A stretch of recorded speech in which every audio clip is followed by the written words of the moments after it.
This image shows a traditional Ugandan artisan hand-modeling a smooth, round clay pot.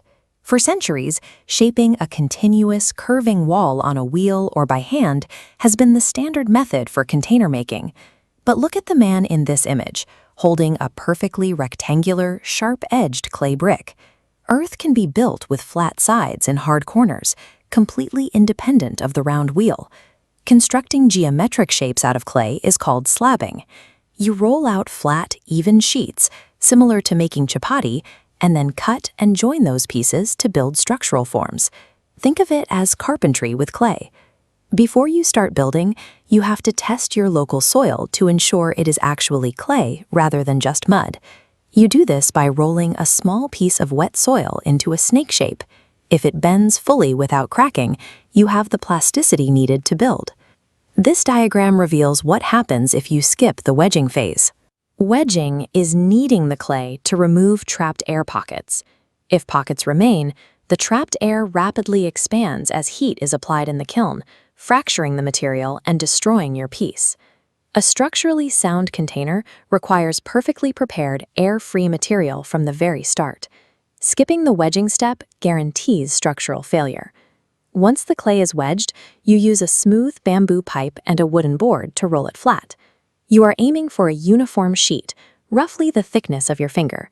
To get precise, straight edges, you trace around pre-measured paper templates directly onto the clay, cutting out the exact geometric shapes needed for your base and walls. Before you can connect any of these pieces, they must reach the leather-hard state. This is a specific moisture window where the clay feels exactly like a cold, firm piece of leather. This animation demonstrates 3 clay moisture states. The first wall is fully wet, collapsing under its weight. The third is bone dry, snapping under pressure. The middle is leather hard, firm enough to stand, yet moist enough to carve. Waiting for that middle state also gives you a flat canvas to work with.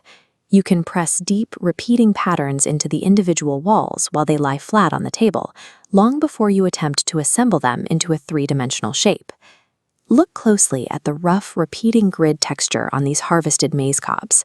Pressing these natural cobs firmly into the flat, leather-hard clay transfers a highly detailed geometric motif across the entire surface. Or consider the dense cluster of seeds on this mature millet stalk. Rolling this tightly packed head over the clay embeds a dense bead-like pattern directly into the material. Reaching the leather-hard state provides the exact amount of firmness and moisture required to treat raw earth as both a structural building block and a highly decorated canvas. When it is time to assemble those decorated pieces, you cannot simply press 2 flat, smooth edges together and expect them to stick. The natural surface tension of the clay resists a bond.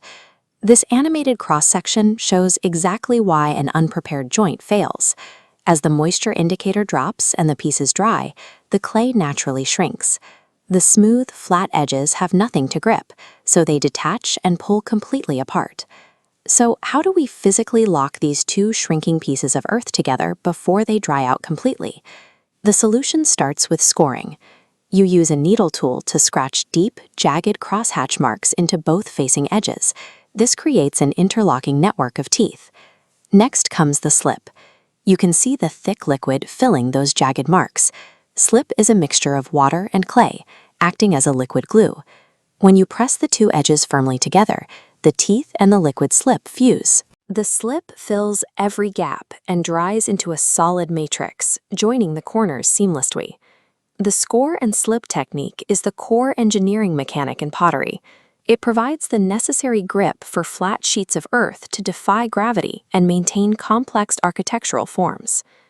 This overhead view shows how to reinforce a 90-degree box corner. Even with proper scoring and slipping, flat shapes lack the natural tension of a round pot. By pressing and smoothing a thin, circular coil of wet clay directly into the interior seam, you add necessary internal support. Now the viewpoint shifts to the sharp outer corner of the box. Sharp 90-degree points are structural stress areas where cracks tend to begin.